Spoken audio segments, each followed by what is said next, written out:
What if the year you were born determined how you feel about finances? What you thought about finances, your risk tolerance, how you feel like you're supposed to build your financial freedom journey, all of that. What if that was determined on your generation? Let's discuss that because obviously every generation has a unique perspective on history. What happened during that time and where were they at in their financial freedom journey that could change the way they felt about things? That would be an interesting topic, and that is what we're going to explore today. So, if that sounds good to you, stick around. Now, I'm going to say a couple of disclaimers before I introduce myself to anybody who's new. Obviously, these are very generic points I'm making. This is not going to be about every single person in that generation for sure feels this way. I'm just kind of taking observations from doing this job for a long time. I will explain to you how long I've been doing this in a second. And also taking a look at what has happened in the history that could and where they were in that time period, where they were in their lives, that could change the way they think about money. And we always discount how historical events really can form how we feel about finances, and it can change our path to financial freedom. It's just the way it is. So sit back, relax, and let's explore, right? Now, if you are new here, I just want to introduce myself really quickly. I'm Lisa. I've been a financial advisor for many years, 15 years, and I help people get to financial freedom as quickly as possible. And during our work together, we really try to sidestep some of those pitfalls that can happen that can stop you from getting to financial freedom as quickly as possible, right? We don't want those to happen. Okay, so let's get into it. So Jen, we're going to go from baby boomer to Gen Z. Let's not start at Gen Z. Let's start at baby boomers. Now, baby boomers were officially born from 1946 to 1964. And so, as you can see, these are very long time spans. I mean, that's 18 years. So earlier, baby boomers are going to feel differently about money than, somebody who's born in 1964. However, just for ease, we're going to go through this based off of the generations. Now, I would say that in general, baby boomers tend to believe in stability and loyalty. They have a high value of home ownership. They typically have more. They have pensions, which the other generations don't have. Now, not all baby boomers have pensions. Obviously, that's not true because it started to go away in their generation.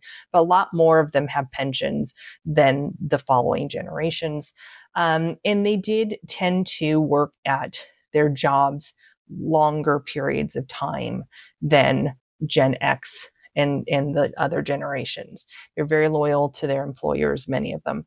I would say that they do follow kind of those golden rules of finance, mainly because if you think about it, they were raised by the greatest generation. And the greatest generation went through multiple different things. They went through, many of them were growing up in the Great Depression. They went through wars, 2 world wars. They went through very quickly. Many of them fought in those wars, obviously, in the greatest generation. So when they came back, the baby boomers were born and raised in this huge economic boom. But their parents were still born and raised and believed in these kind of financial golden rules because that's what got them through those difficult times before the baby boomer generation was born. So the baby boomers, even though, they tend to be, free and love and that kind of stuff, they still have in the back of their mind these golden rules that their parents passed on to them, which totally makes sense. In general, they tend to be a little bit more traditional with their investments. They're more conservative when it comes to their risk, which totally makes sense. And I would say what kind of pushed them maybe closer to that, maybe when they were younger, they were a little bit more risk oriented, as everybody is. When you're younger, you tend to be, okay with risk much more than when you're older. But 2008, the financial crisis really shook baby boomers. Many of them were starting to get to retirement. Maybe they were retired. Or I wouldn't say many of them were retired at that point, but many of them were getting towards retirement and it scared them. And so they definitely did push a little bit more conservative when it came to their investing and their financial ideas, how they feel like you build financial freedom. So that makes sense. Okay, so Gen X is from 1965 to 1980. I was born in 81. I feel like I'm a Gen Xer, but this is the official. And I would say probably it's interesting, those of us who are in the middle of generations might feel a little tug between two generations.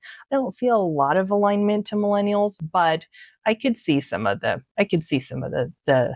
millennial side in me a little bit. But I feel like I'm Gen X. Nirvana. I like Nirvana. Okay, so I would say Gen X, if you listen to 90s music, we are self-reliant and skeptical. That's just kind of how we are. Our music reflected that, and we're still kind of like that, which is fine. We're independent. We, really want that work-life balance, but we tend to not do that. I would say some of the hardest working people I work with are Gen X. Now, that might be because the baby boomers, retired. Many of them retired, but the Gen X is really, they work longer hours, I can say. And they tend to be very skeptical about those kind of financial golden rules, even though they too, it's in the back of their heads that this is the way they're supposed to do it. Many of them want to own a home, very interested in real estate as an investment as well. I would say more so in the Gen X generation than I see in the other ones. Millennial a bit, but more so in that Gen X. They're kind of a moderate risk. So they're comfortable with market risk, but they're also very highly research driven and they take time to make decisions, I've noticed in general. Now, as somebody who was born in 81, when it came to the financial crisis, I was still in my 20s. Financial crisis for Gen X in general hit us, but we had time to recover from it. Whereas the baby boomers were so much farther along in their careers and in their financial building that it really still has a huge impact on the baby boomers, whereas the Gen X have pick themselves up and kind of push themselves forward more because we had time on our side, more than anything, which totally makes sense. So you're going to kind of see how the 2008 financial crisis really kind of formed a lot of these feelings that people have. And, the thing is with our generation, with Gen X, we remember the dot-com bust. We remember, 9/11 was very prominent. We were not children during that. We were all adults during that. Maybe young adults, but we were adults during that. So it just, we had more of this impact from these things than the millennials and the Gen Zs did. And so it does make us kind of moderate, a little skeptical, but also very research based. I've noticed that my Gen X people tend to be very research heavy, which is totally fine. I have no problem with that. Being a Gen X person, I do a lot of research too. So, all right. So millennials are from 1981 to 1996. So like I said, I'm right on the cusp. Now, essentially, they walked out from getting their college degree into 2008. And a lot of them carried a lot of debt. Student loans, I've noticed, tend to be very a lot of people in that millennial generation are carrying quite a bit of student loan debt, and so they hate debt because of it, because they feel like they're being held down from it. They tend to be a little bit more risk tolerant because of that, because they feel like they have this debt, they need to make it up on the other side. Is that the right way to think of it? No, not necessarily, but this is what they tend to think. And they also noticed they were very heavily impacted by their parents losing money in 2008 because they were all still home, being raised by their parents. So that is still a big part of it. Like I said, Gen X, many of us were out of the house and doing that thing. So doing our stuff. So they embrace technology, obviously more than Gen X and baby boomers, especially those kind of financial technologies, budgeting apps, those kind of things they tend to do. They robo advisors. A lot of them have played with that kind of idea in the past. And so they are, because I would say the debt that they carry in general, they tend to be kind of, you only live once, YOLO, right? They very much believe in that work-life balance much more than Gen X does. Gen X would like that, but we just aren't built that way for some reason. And so they very much are in that work-life balance mode. They want experience over necessarily building assets, because I think many of them feel like they're being dragged down by this debt, unfortunately. And they tend to, have a mixture of cautiousness and kind of more high risk in general. In their feeling, they're still trying to determine how they feel about everything, I think. But I do think that they, in terms of home ownership and that kind of thing, they tend to be a little less needing to buy a home. Could be a good thing or a bad thing. But Gen Z, basically from 1997 on, they're all adults. We're not going to obviously touch an alpha because they're too young. But essentially, they grew up being very cautious of debt. They saw what was happening to that millennial generation with the college debt, and a lot of them are self-educating themselves rather than necessarily building up debt. I've had that in my family with that generation. They research it and they say, I don't want it, which is fine. That's good, I think, in some respects. They're making informed decisions, whereas the millennials were just kind of told, this is what you do. And they're not happy necessarily with that decision because there's a lot of debt when it comes to student loans. So anyhow, Gen Z is very debt adverse. They are very self-education, use YouTube a lot, use all the social media platforms to educate themselves on, make determinations very quickly, I've noticed. They are very interested in multiple income streams, not necessarily diversification of the investments that they have, but diverse income streams, side hustles, entrepreneurship. They're very curious about entrepreneurship, and they're very values-based.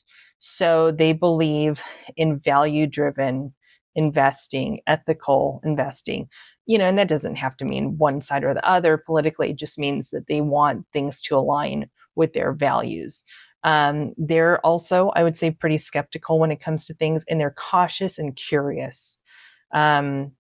So they're kind of, I would say, of the generations, they, in my opinion, have jumped into finance and interest in finance and interest in that kind of stuff much earlier than the other generations.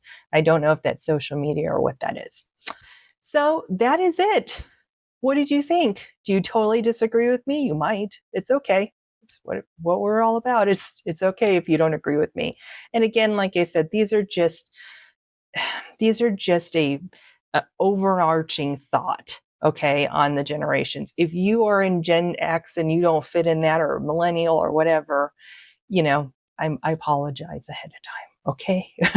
But this is just my common feeling on the different generations. And like I said, you can kind of see historically how the different generations have kind of moved and become flexible with their feelings on finance based off of where they were in their lives. It's very interesting, right? I thought it was interesting. Anyhow, hope you enjoyed this video. Until next time, stay safe, stay strong, be kind to one another, and we will see you on the next video. Bye-bye.